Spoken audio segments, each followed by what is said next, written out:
দেখেন এআইটা টোটালটাই ফেক। আর যারা নারায়ণ গোস্বামীর সম্বন্ধে বিশদবার করার চেষ্টা করছেন এরা জানে না নারায়ণ গোস্বামী হচ্ছে অশোকনগরের নবরূপকার, অশোকনগরের উন্নয়ন, অশোকনগরের সমস্ত ক্ষেত্রে নারায়ণ গোস্বামী আজকে বিরাট ভূমিকা। আর যারা বলছেন সিপিএম তো শূন্য হয়ে গেছে, নির্বাচনে শূন্য, ভোটে দাঁড়ালে শূন্য, বিধানসভার কাউন্টিং হলেও শূন্য, ওই সিপিএম এর লোকজনই ফেক আইডি থেকে হচ্ছে, এর কোনো ভিত্তি নেই। নারায়ণ গোস্বামী হচ্ছে অশোকনগরের নবরূপকার, এখন উন্নয়নের প্রতীক। তার সম্বন্ধে যত বাজে কথা বলবে সিপিএম আরো তত বেশি শূন্য ওরা হবে। একদম সিপিএম করেছে। কারণ হচ্ছে দেখুন 34 বছরের সিপিএম অশোকনগরে যে ত্রাস, সন্ত্রাস, খুন, ধর্ষণ, রাহাজানি করেছিল সেটা অশোকনগরের মানুষ তো সবাই জানেন, আমরাও জানি। কালীপদ সরকার সিপিএমের কাউন্সিলর, তাকে চলন্ত ট্রেনে খুন করে লাথি মেরে তাকে চলন্ত ট্রেন থেকে ফেলে দিয়েছিল।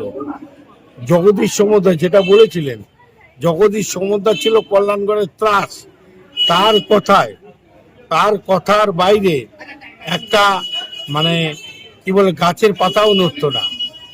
কত খুন কল্যাণগড়ে হয়েছে এই জগদীশ সমুদ্রের নেতৃত্বে, আজকের মানুষ কেউ ভোলেনি।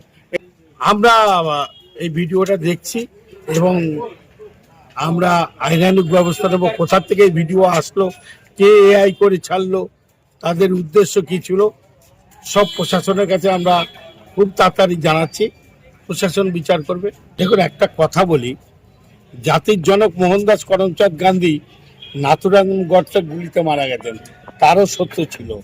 কিন্তু আমাদের অশোকনগরের নবরূপকার, অশোকনগরের উন্নয়নের দিশারি, উন্নয়নের প্রতীক নারায়ণ গোস্বামী এত কাজ করছে, কিছু মানুষের তো ফাটবেই, তারা ফাটছে। তার সম্বন্ধে বাজে কথা বলবার একটা প্রচেষ্টা, তাকে খারাপ করবার একটা প্রচেষ্টা, কোনো কাজ হবে না।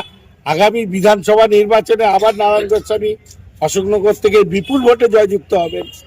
একদম তৃণমূল কংগ্রেস, মমতা বন্দ্যোপাধ্যায়ের প্রতি মানুষের আস্থা আছে, কারণ এত ডেভেলপ, এত উন্নয়ন অশোকনগরের মানুষ নারায়ণ গোস্বামী বিধায়কের আগে দেখেনি।